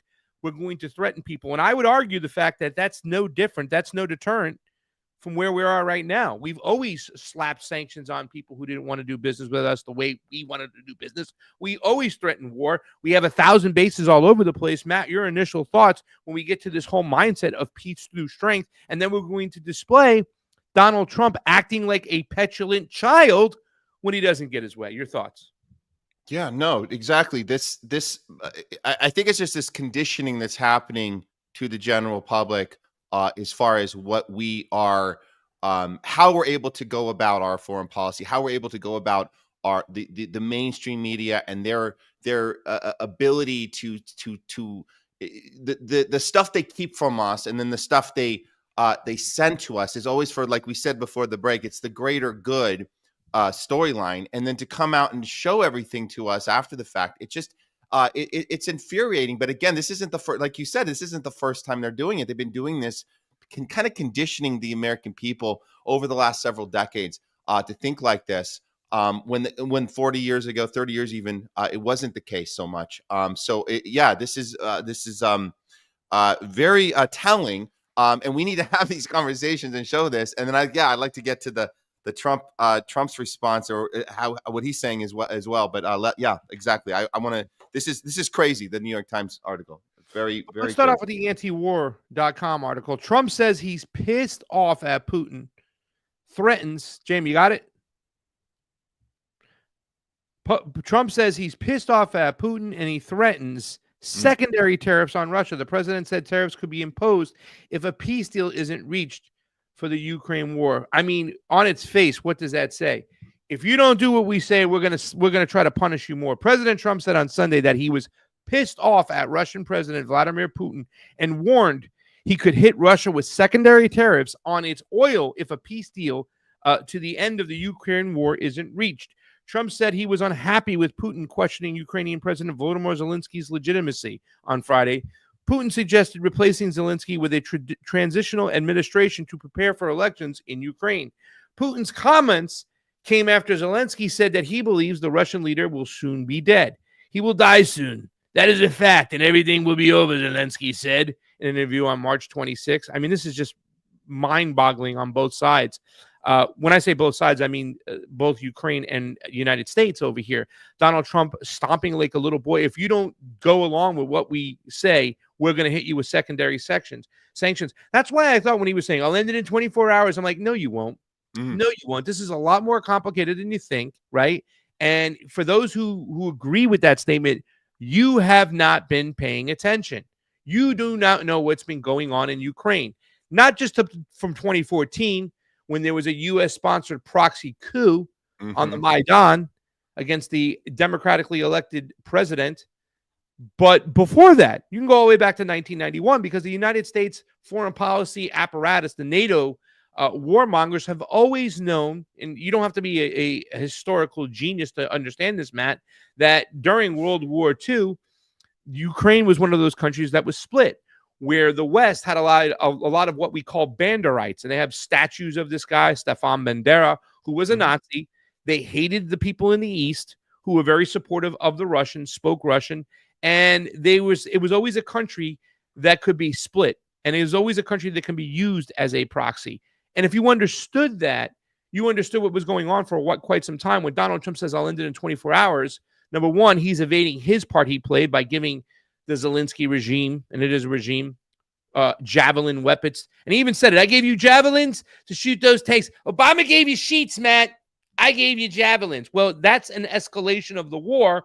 And I know the Russians were not happy about that. Let me read this and we'll get to your comment. Trump has previously criticized Zelensky for not holding elections and even called the Ukrainian leader a dictator, but said in a phone interview with NBC News that he was angry over Putin's comments about the Ukrainian leader. It's just hypocritical. You're going to sit there, you're going to put on a dog and pony show and act like you're putting Zelensky in his place. Putin's going to say, okay, you want to rock and roll, let's do business. You got to get rid of this government. Let's get a transitional government. We'll play ball. And you're going to say, how dare you say that? Zelensky is the president there. If Russia and I are unable to make a deal on stopping the bloodshed in Ukraine, and if I think it was Russia's fault, which it might be, but if I think it was Russia's fault, I'm going to put secondary tariffs on oil and all the oil coming out of Russia, Trump said. That would be that would be that if you buy oil from Russia, you can't do business in the United States. There will be a 25% tariff on oil, a 25 to 50 point tariff on oil, the president added. It remains unclear if the current negotiations between the U.S. and Russia will lead to a full ceasefire in Ukraine and a lasting peace deal. While both sides have nominally agreed to stop targeting energy infrastructures and halting attacks on the Black Sea, fighting continues to rage across the front lines. Russian strikes are pounding Ukraine, and Ukraine is still launching drones into Russia. Matt, I got to get your initial thoughts on this right now, because on its face, if you look at that, it's got to make you the CNC Music Factory song, right? Things that make you go, if I think it was Russia's fault. No, you know it's not Russia's fault. You know it was a proxy war. Here comes the New York Times, which we'll get to in a second. But I mean, when you read that there, it seems like business as usual, Matt, and it seems like a business that's not going to work anymore. When is America going to realize, and especially the Trump people, because I've seen people praise, this is what I mean when he strikes Yemen, peace through strength. It's not peace, buddy. He's dropping bombs. Your thoughts, Matt Weinglass? Yeah, no, this team he put together they're horrible at this. By the way, you remember, Marco Rubio is the one who did this. No, it has to be, we want to get a ceasefire. We had to negotiate first. And then it was like, no, that's not what we do.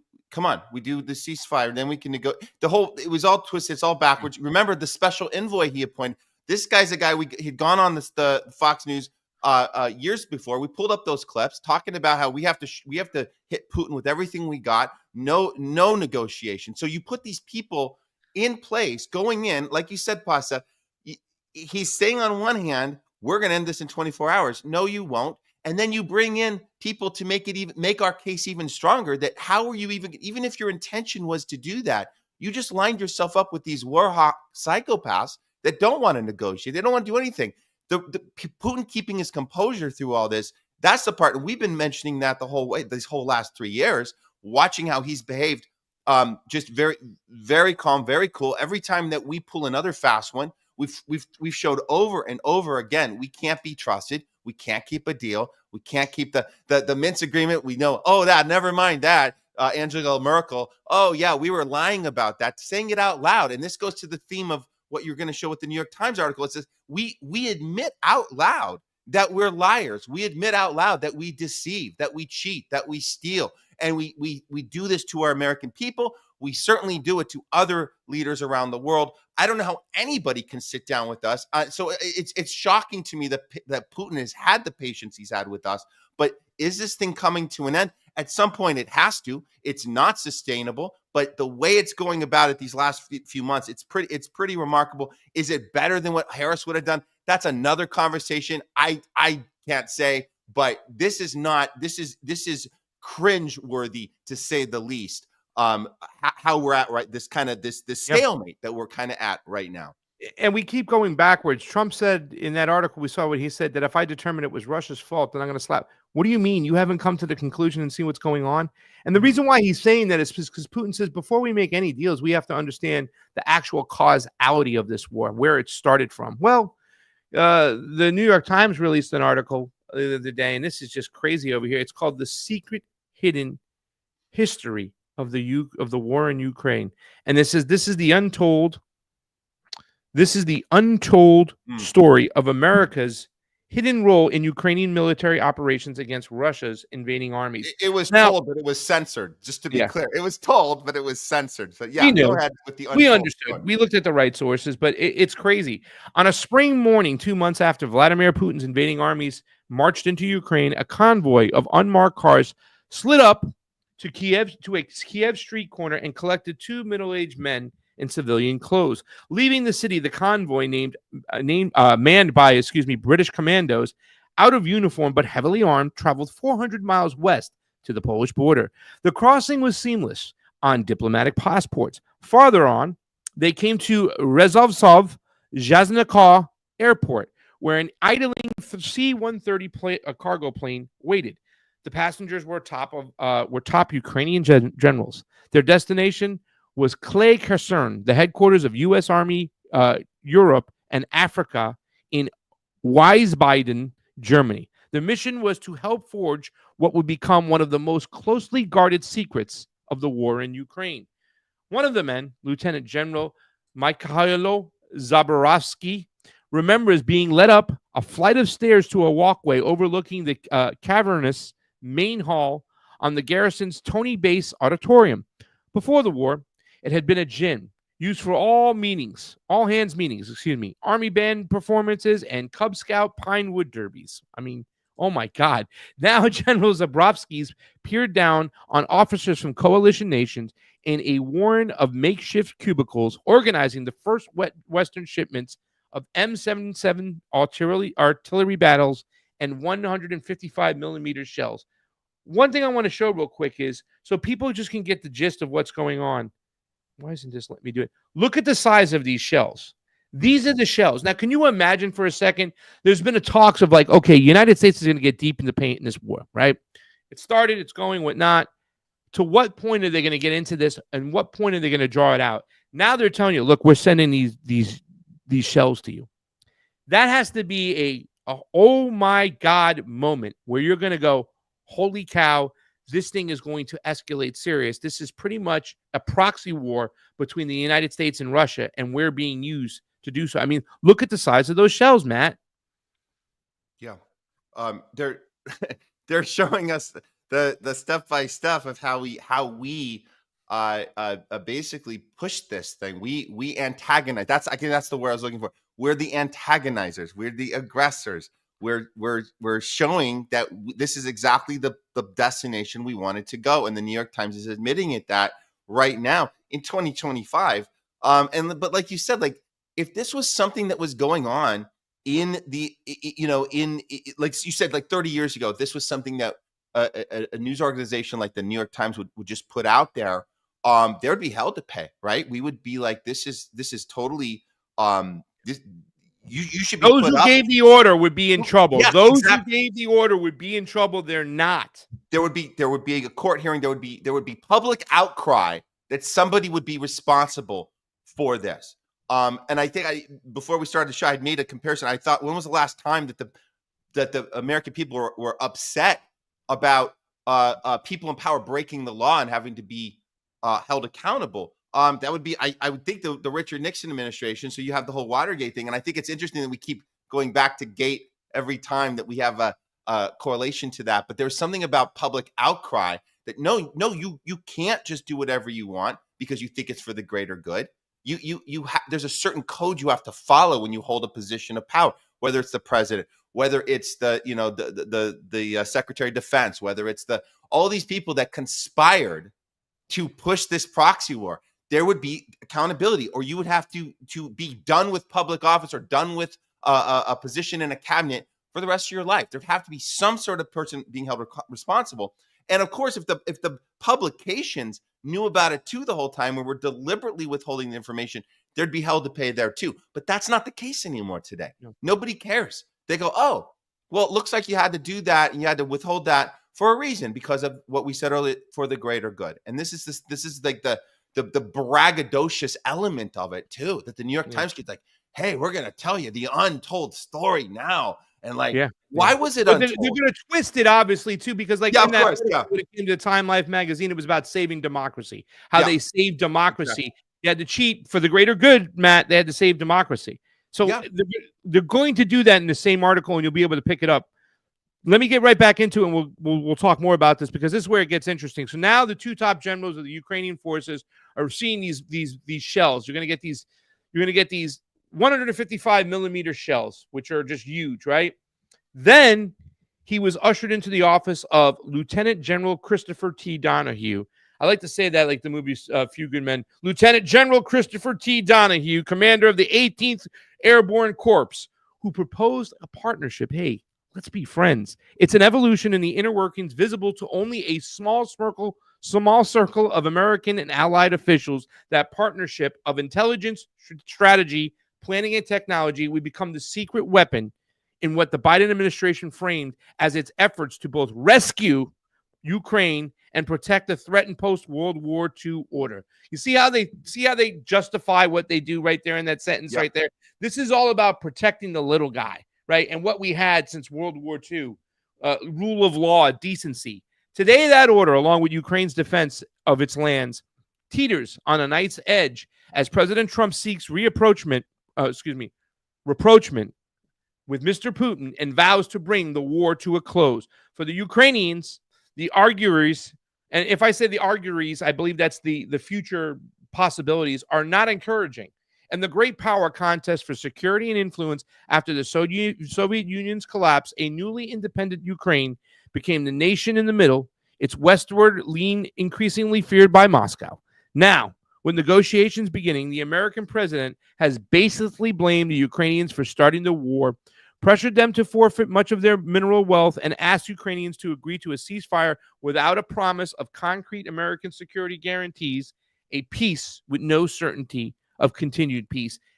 There is so much to unpack right there. It says right there, to agree to a ceasefire promise without concrete American security guarantees.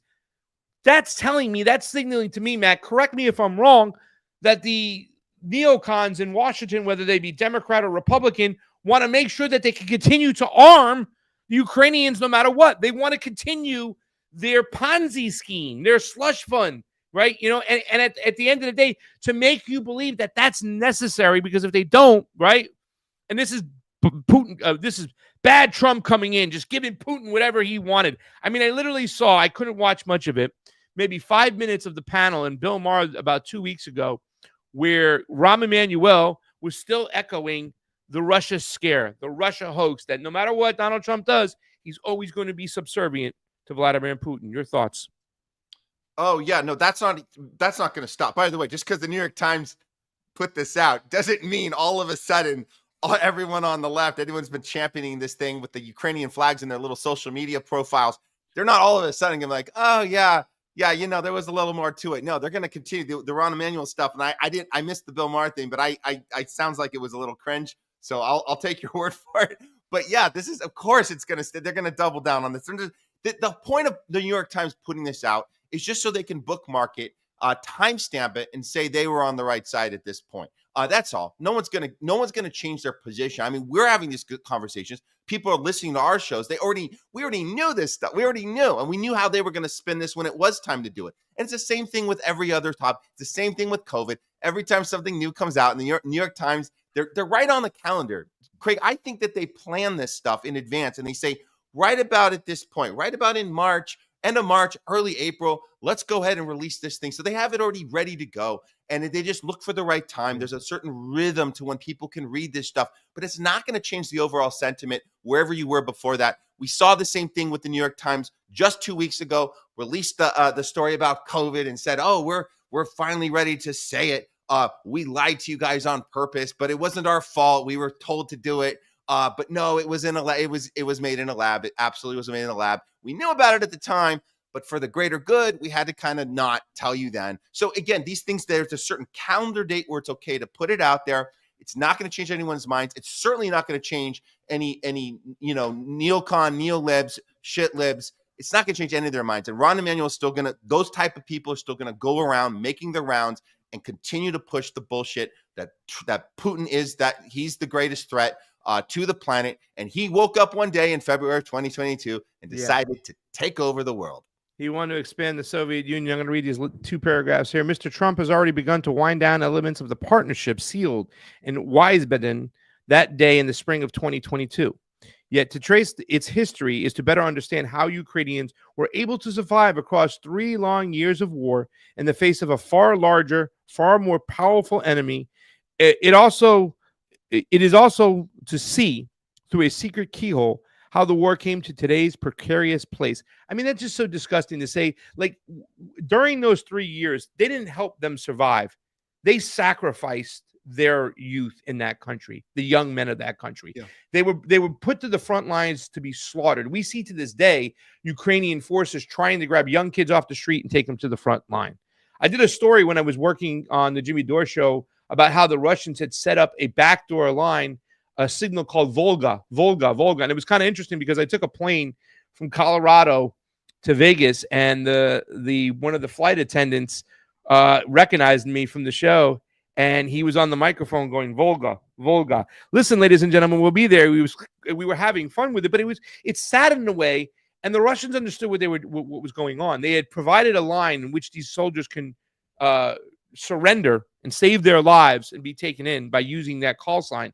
Here you have the New York Times stating that this was the United States supporting the little guy, giving it the means necessary to survive. That's not the case. No. They were using them as sacrificial lambs. It's like Lindsey Graham said, to the last Ukrainian, best money ever spent. With remarkable transparency, the Pentagon has offered a public inventory of the $6.5 billion array of weaponry supplied to Ukraine. You can laugh at that sentence on its fucking face. 60 Minutes got belittled by Zelensky after showing reports that 2/3 of the weapons end up in the black market. This was a Ponzi scheme, including at last count more than 500 million rounds of small arms ammunitions and grenades, 10,000 Javelin anti-armor weapons, 3,000 Stinger anti-aircraft systems, 272 howitzers, 76 tanks, 40 high mobility artillery rocket systems, 20 Mi-17 helicopters, and 3 Patriot air defense batteries.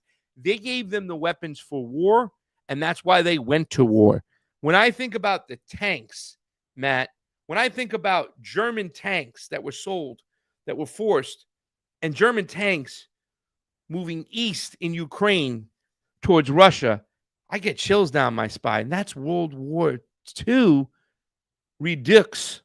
Your thoughts on that right there in the way the New York Times is framing this? I mean, that first sentence, just if you're going to start any sentence with remarkable precision, the Pentagon, I'm already laughing before you finish. That's not a thing. That's never a thing. We know they fail every single audit of all time. We know that. So we know the history of the Pentagon.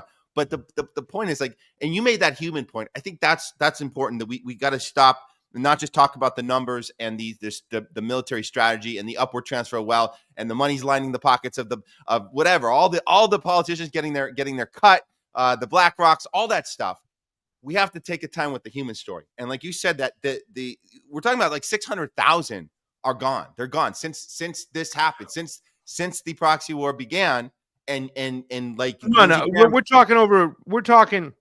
It's kind of crazy. But here's the thing, Matt. We have to talk about this next paragraph, because once again, the same lies that we heard Donald Trump, who reported Colonel Kellogg, once again, who is not right. Once again, that's not a guy if you want to obtain peace, you send Douglas McGregor. You don't send Colonel Kellogg.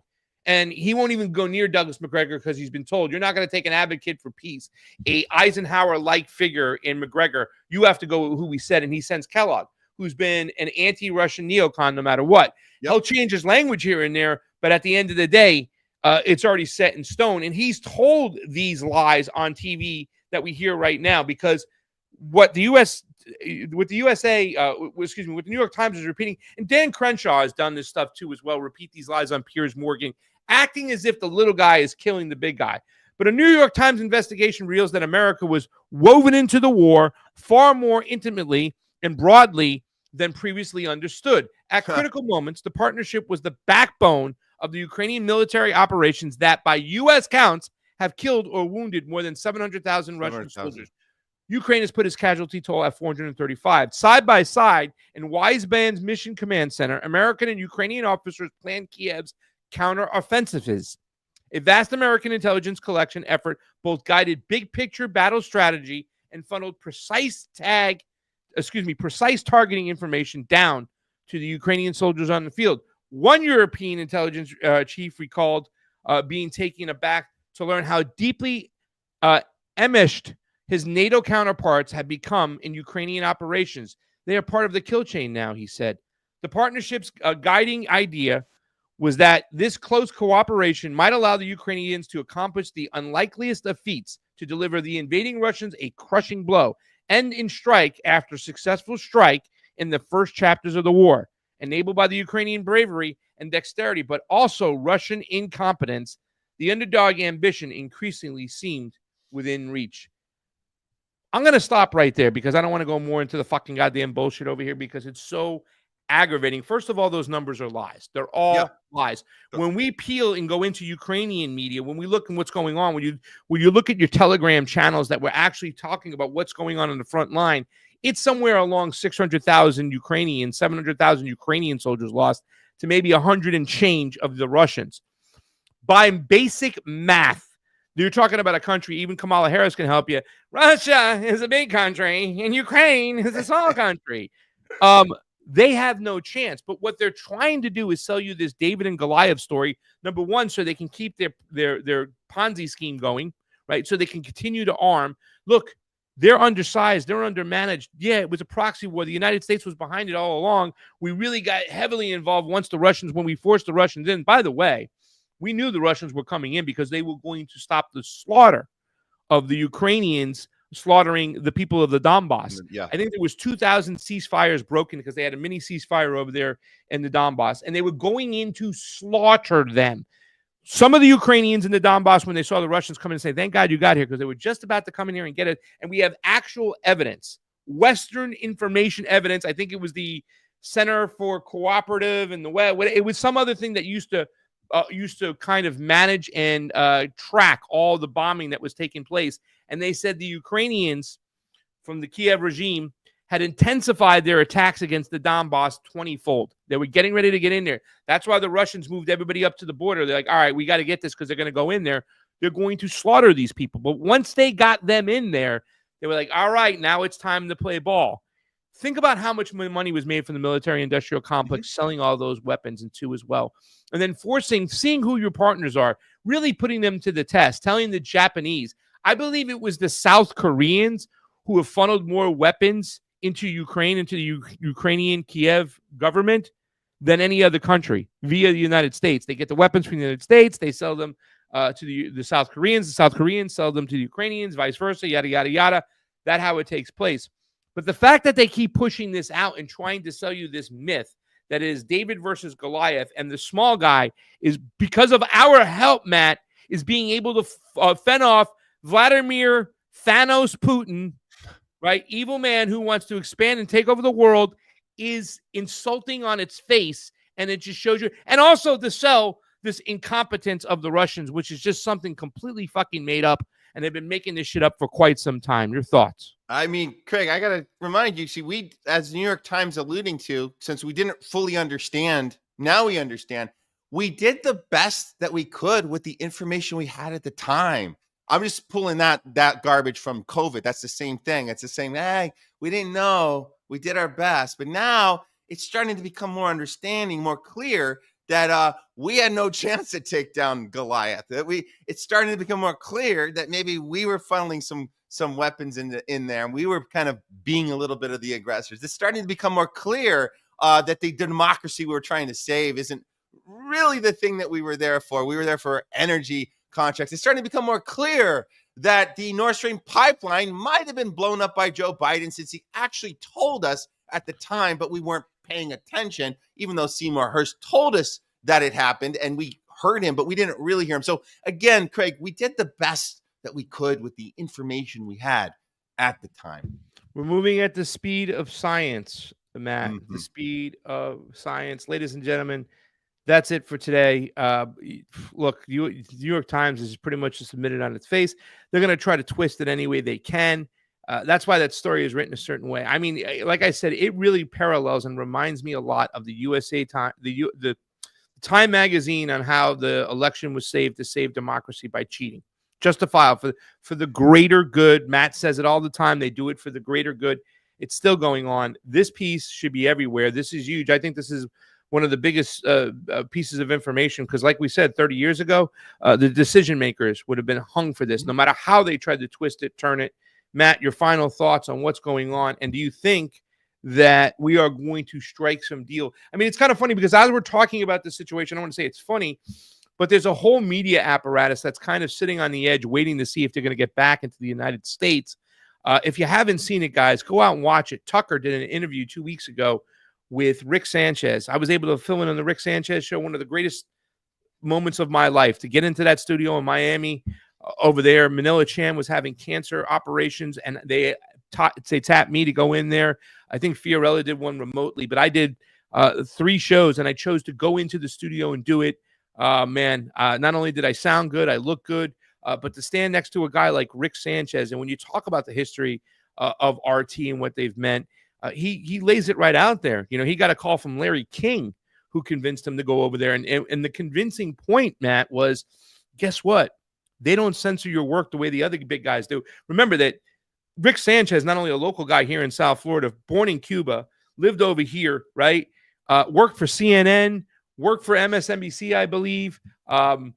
This interview with Tucker is amazing. He even says he has more editorial freedom working for RT than any of the big guys. Your thoughts? Oh yeah, no, that's man, we miss RT so much here. Man, as far as like predictions and what's happening next, I don't. There's, like I said earlier, that the sustainability.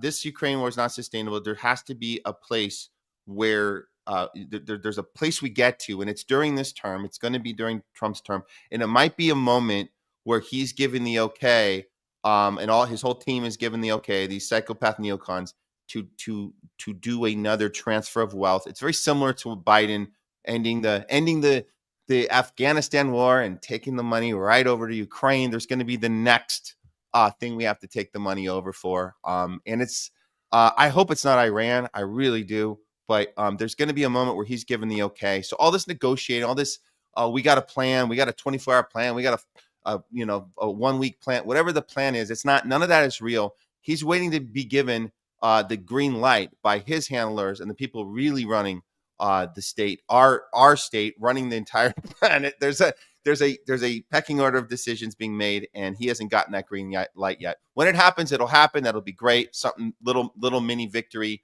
No more Ukrainians getting murdered. But end of the day, we're gonna have the next thing that we have to get psyched up for. And like they tell us, the next democracy we have to save. I'm looking forward to it.